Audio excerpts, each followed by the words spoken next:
Bonjour et bienvenue dans cette toute nouvelle vidéo. Je suis très heureuse de vous retrouver aujourd'hui. Donc on continue avec l'hypersensibilité et aujourd'hui on va faire le test adulte. Donc on ne va faire que le test adulte. Je devais faire aussi en même temps comment votre conjoint peut vous aider et comment s'épanouir au travail quand on est hypersensible. Mais j'ai fait la simulation et si je fais ça, on y est encore demain. Donc, je ne vais faire que le test. Vous répondez par oui ou par non à chaque question. Chaque question vaut de 1 à 3 points. Vous calculez et vous comparez après avec les résultats du test. Alors, bien sûr, pas la peine de vous le dire, mais je vous le dis quand même. Faites ça sérieusement. Répondez sincèrement aux questions, sinon ça ne sert à rien du tout.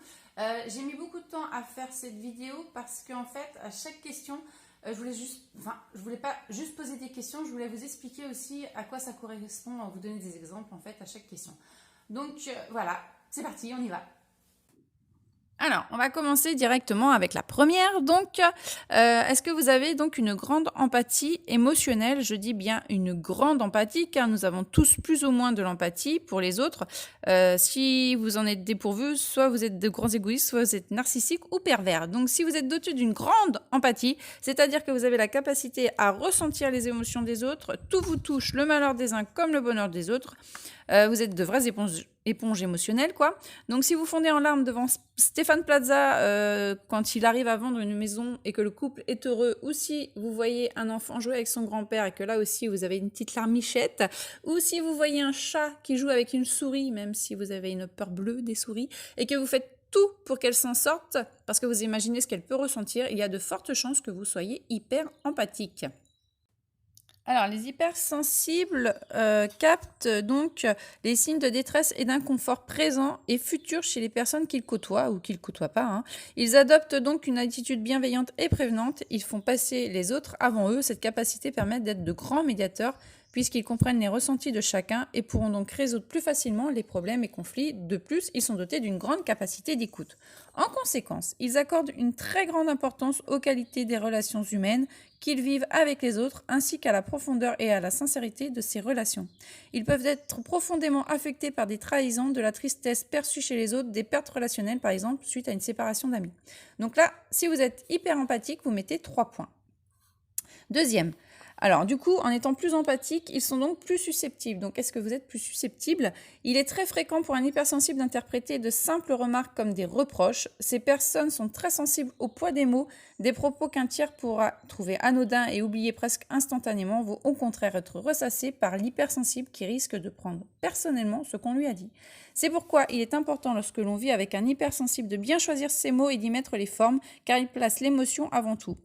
Et pourtant, les hypersensibles peuvent aussi avoir beaucoup d'autodérision. Ils sont bien compliqués, ces petits hypersensibles-là.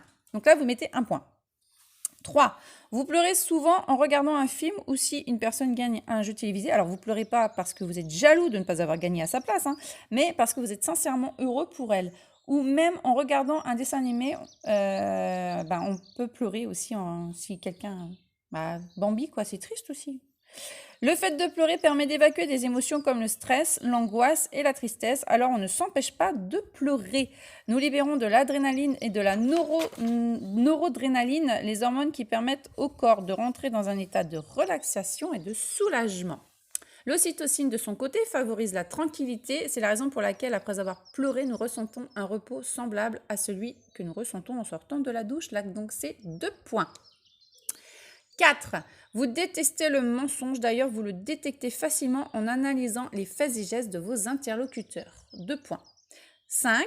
Vous avez un grand sens de la justice, de l'équité ou de la moralité. Vous êtes vraiment intolérant à toute forme d'injustice et ça peut vous mettre extrêmement en colère si vous ou une autre personne de votre entourage ou même un inconnu en est victime. Idem pour la méchanceté gratuite, ça vous horripile, même de simples blagues où l'on se moque gratuitement des autres, c'est inconcevable et injuste pour vous. Donc là, c'est 2 points.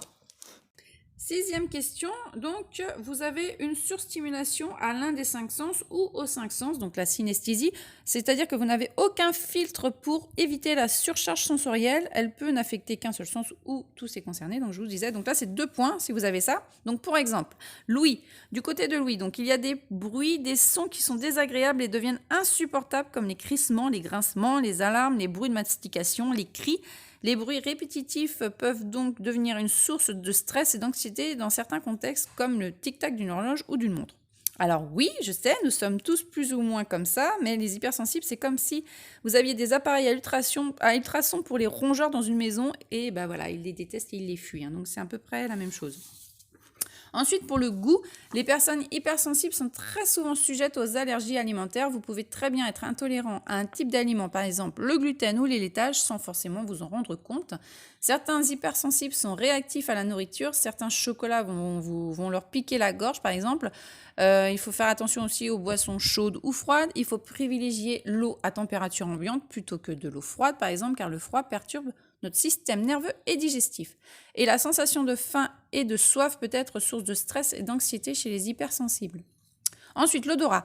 Les mauvaises odeurs et les odeurs synthétiques peuvent être réellement dérangeantes pour les hypersensibles, allant même jusqu'à provoquer des maux de tête ou des nausées. Alors, faites la chasse aux odeurs synthétiques et fuyez les mauvaises odeurs comme la cigarette. Moi, par exemple, ça me fait tousser, ça me donne mal à la tête et à la gorge. Et puis, si vous me mentez en me disant que vous avez arrêté de fumer, je vous le dis tout de suite. Pas me dire bonjour parce que je vais tout de suite vous griller. Et les produits comme la Javel, alors là, c'est la cata. J'ai la tête qui tourne, j'ai plus de nez parce que mon nez, il est, je sais pas, j'ai plus de nez en fait. Donc, la Javel, je m'en sers plus depuis plus de 20 ans maintenant à cause de ça. Puis en plus, c'est pas bon pour la nature. Donc, privilégiez donc les odeurs que vous aimez en diffusant les huiles essentielles, toujours à froid les huiles essentielles, qui ont plus de vertus thérapeutiques en plus, donc comme l'ylang-ylang, la lavande, la mandarine, l'orange douce. Utilisez des noix de lavage pour l'odeur neutre si c'est vraiment la lessive vous supportez pas. Et si vous vivez dans un environnement très pollué et que cela est inconfortable pour vous, vous pouvez porter un masque avec une petite goutte d'huile essentielle dessus et vous aérez régulièrement votre habitat et votre lieu de travail. Pour la vue, alors par exemple, moi j'ai les flashs des appareils photo, c'est simple, si on en met un, on voit pas mes yeux puisque je les ferme. Le soleil agresse mes pupilles dès le matin, c'est une cata, donc je peux pas ouvrir les yeux avant plusieurs minutes. Et certains peuvent être incapables de dormir s'ils sont pas plongés dans le noir complet. Mais par contre, à l'inverse, certaines couleurs ou combinaisons de couleurs pourront nous être apaisantes, même les paysages. Moi, je sais par exemple que si je vois un beau paysage, je peux me mettre à pleurer tellement je suis heureuse d'avoir la chance de voir ça. Mais vraiment. Alors, le toucher. Certains hypersensibles ne supportent pas certaines matières sur la peau qui les grattent, comme les textures ou alors les étiquettes. Les collants, les banylons, les chandails, enfin tout ça, quoi. Ils ne supportent pas non plus de marcher dans le sable ou dans l'herbe. Donc en 7, c'est la spiritualité. Donc les hypersensibles sont très spirituels. Alors, c'est chercher à savoir qui nous sommes vraiment, c'est chercher à revenir à l'essentiel, par exemple avec les yogas, le mantra, la méditation, en communication aussi avec l'invisible, comme avec la cartomancie ou le nettoyage énergétique avec les chakras. Donc là, c'est un point. 8. Vous êtes très optimiste, même quand il se passe quelque chose de négatif dans votre vie, vous voyez toujours le côté positif. Donc là, c'est un point. 9e question, une intuition très développée. Grâce à elle, nous sommes en avance sur notre temps et avons toujours un coup d'avance sur l'avenir. Vous savez détecter les signes du destin et les analyser. Moi d'ailleurs, j'ai fait cette vidéo sur l'hypersensibilité, c'est parce que j'ai eu beaucoup de signes qui m'ont fait dire de la faire au plus vite. Alors j'espère que c'est parce que je vais pouvoir aider plein de personnes à découvrir leur hypersensibilité. Donc nous avons un 6e sens qui ne nous trompe généralement jamais. Par exemple, ça fait 20 ans que je me suis mise au bio parce que je pressentais que ce que l'on mangeait n'était pas sain pour mon futur bébé. Pour moi aussi, les ondes électromagnétiques sont néfastes pour l'être humain et chez nous, on les évite le plus possible. La Wi-Fi, par exemple, ne reste jamais allumée la nuit. D'ailleurs, les hypersensibles sont plus sujets aux maux de tête que les autres personnes face aux ondes. Nous évitons aussi tout ce qui est médecine allopathique et on préfère la médecine traditionnelle comme la médecine chinoise ou indienne. Je me suis aussi formée au Feng Shui qui est l'art d'aménager son environnement parce que je suis persuadée que notre lieu de vie joue un rôle fondamental dans notre avenir et son but est de veiller à maintenir un bon équilibre entre l'homme et la nature. Donc là, vous mettez 2 points. En 10, est-ce que vous avez une sensibilité à l'art, donc à la peinture, à la musique, au film, enfin tout ça ? Alors, bien souvent, nous trouvons en l'art un véritable exutoire. Moi, par exemple, depuis des années, j'écris des histoires, j'invente des chansons. Bon, après, je les mettrai... voilà, quoi. Des chansons quand j'étais jeune. J'aime aussi danser, cuisiner et chanter, même si ma famille préférait que j'évite de chanter. Donc voilà, là, vous mettez un point. 11. Vous avez une fatigue récurrente. Comme vous vivez tout avec beaucoup plus d'intensité, vous vous fatiguez aussi beaucoup plus vite physiquement et mentalement. Donc la faute aux émotions fortes et à la puissance de toutes les sensations vécues en une journée. Et du coup, en fin de journée, vous vous sentez souvent vidé. Donc là, c'est un point. 12. Vous analysez tout lorsqu'il y a un problème. Vous analysez très vite la situation et vous trouvez très vite une solution.